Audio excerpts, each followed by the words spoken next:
As Jessica and her friends saw the portal and entered through it, they were speechless and amazed by the beauty of the world of Starmons. Speaking of Starmons, at the dark side of the forest, a few vigilant Starmons are spectating the newcomers that came from the portal. Those vigilant Starmons are Dimgia, Cancer, Twigid, Aries, Steamgin, Aquarius, and Skuldig, Scorpio, are one of the first-generation Starmons who came from different cities and towns that stayed in Sunshire Town for a while. They were just strolling around the forest until they passed by the portal and saw the three girls which happened today.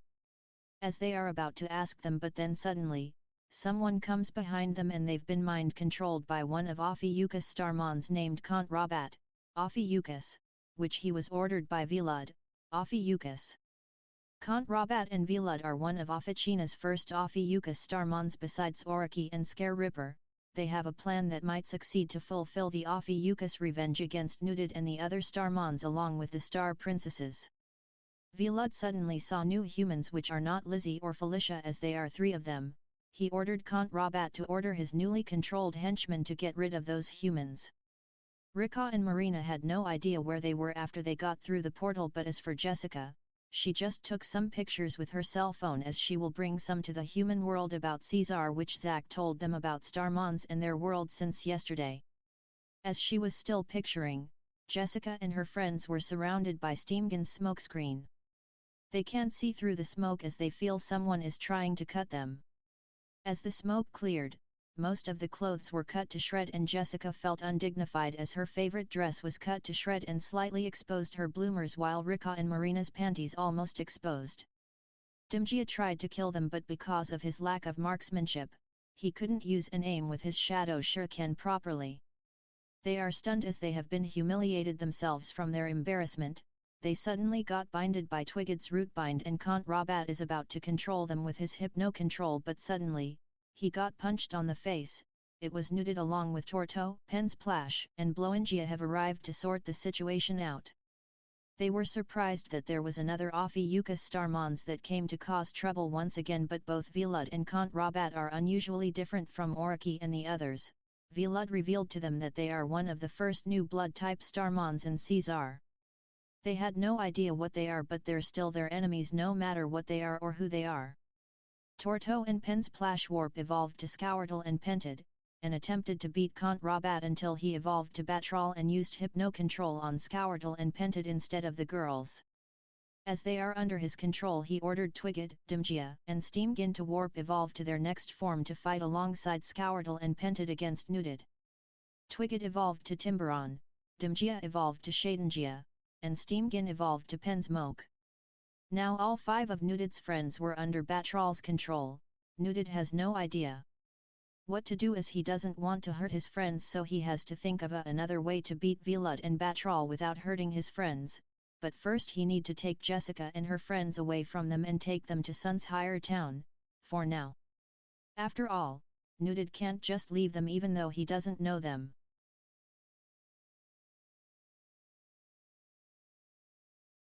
Velud and Batrol now have his friends as their controlled henchmen. They will soon be ready to raid Sunshire Town, but they need more Starmons to turn into their henchmen to raid the town.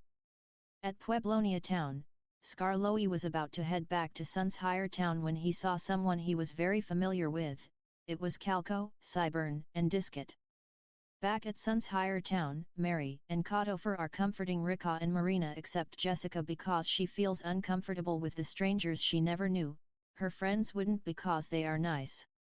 Melanie and Flutterfly were shocked that they have a new threat coming to their town, and both Torto, Pensplash, and their other friends became their mind-controlled henchmen.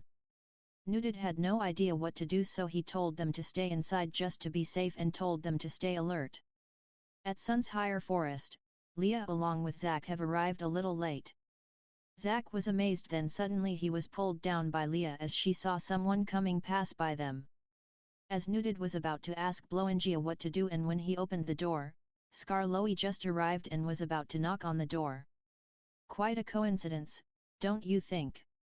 Nudid was about to ask Skarloey until he saw Calco, Cyburn, and Disket with an angry surprise. He demanded some explanation from Skarloey until Calco would be the one to give the explanation. Flutterfly, Mary, and Melanie were having a mistrust at Calco and his gang, especially Cotofer, but she was traumatized as she was the source by creating them. Calco, Cybern, and Disket apologized to Cotofer as their former creator Dr. Z used Cotofer for creating them. And they deeply apologized to Nudit and the others for destroying both of their towns and hurting Lizzie and Felicia as well. Even though they apologized, they still don't trust them and the tech-type Starmons just yet. Nudit told Skarloey that the Ophiuchus Starmons are back and they have some of their friends as their mind-controlled henchmen, and they have 3 more humans arriving from the portal. Calco, Cybern, and Disket didn't recognize those girls as the last time to see the humans are Lizzie and Felicia. They never saw any humans or Dr. Zero for 5 years. Back at Sunshire Forest, Leah and Zack are having trouble as they were searched by Contrabat's controlled henchmen until they were saved by Bloengia's ninjutsu speed. Zack was amazed by Bloengia's coolness as he is a ninja Starmon. Leah thanked him for saving them and Bloengia carried them to Sunshire Town. After they left, Shroomy, Charkid, and Splash Lad came from Pueblonia Town to pick some berries until they were being seen by Batrol's henchmen, so he ordered them to capture them. Luckily, they have managed to escape from them as they saw something suspicious about them, so they all went to Sunshire Town to warn them, but they were suddenly captured by Timberon's root bind. Batrol is now controlling them as his additional new henchmen. They were almost ready to raid Sunshire Town, but they will need more henchmen in Pueblonia Town first. Meanwhile at Sunshire Town, at the treehouse, Nudid, Torto, Pensplash, Flutterfly, Mary, Melanie, Bloengia, and Skarloey were on a meeting to make a plan to save their friends without harming them, but it wouldn't be so easy. At the Sunshire Marketplace, Packrat, Trasho, and Unicyclo, Libra, are strolling around the market until they come to buy delicious iced berry juice at the juice parlor. As they are about to enjoy their juice, there was an alert that there was danger in Sunshire Town. Vilud and Count Rabat arrived with their mind-controlled henchmen. They are Shroomy and the others in Pueblonia Town. Nudid and the others heard a panic at the town until they knew that they had arrived to start their raid. They told Leah and the others to stay put as they will stop them from raiding Sunshire Town. Zack wanted to see the action up close, but they told them not to. Jessica is starting to get bored and planning to go back to the portal.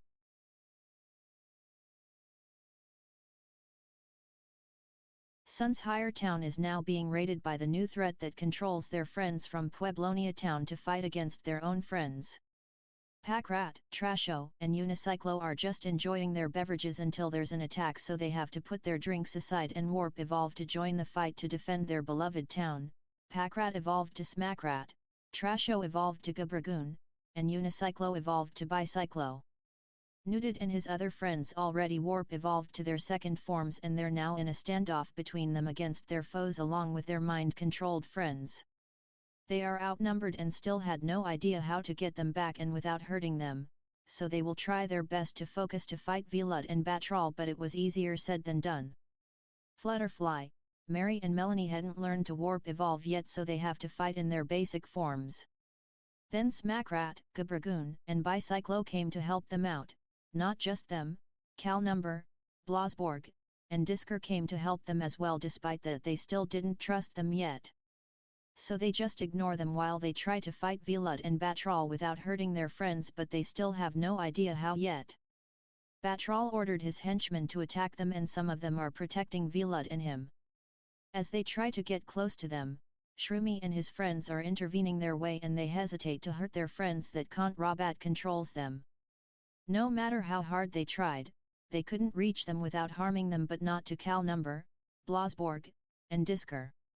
They just swooped in and attacked Vilud and Batrol without even care about hurting Nudid's friends. Nudid and the others are angry at Calnumber, Blasborg, and Disker, but they have no choice but to hurt them if they get in their way, even though they were their friends. Flutterfly and Mary were too hesitant to evolve, but Melanie wasn't, as she had no choice but to attack Vilud and Count Rabat even if she hurt their friends if they got in her way. Melanie Warp evolved to Harmony. She was amazed by her evolution, but at the same time she still focuses on the targets, which are Vilud and Batrol. They had enough of this standby idling around, as they warp evolved to their next form to fight back against Acornid and the others. Velud evolved to Blood Kula and Batroll evolved to Dracontrol. Now their enemies evolved, they had no idea what they were going to do next. Dracontrol ordered them to warp evolve to their next form, so Shroomy and the others have evolved to their second form and fought back against Acornid and his friends. Things got harder as they are just too much for them to handle, like their friends are battling them and intervene from hurting Blood Kula and Dracontrol. Acornid and his friends are starting to get exhausted from trying to keep attempting on fighting Blood Kula and Dracontrol, but their controlled friends are in their way. Even Calnumber's precision wasn't good enough to counter it, so despite their rivalry, they have no choice but to work together to beat them. Acornid and Calnumber will fight Blood Kula and Dracontrol while the rest will have to fight Shroomy, Twigid, and their other friends as a distraction to let them fight without any interruption.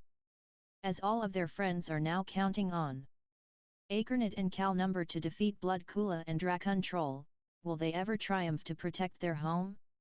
What will Leah, her brother Zack, and her classmates do when there's a battle going on? We'll find out.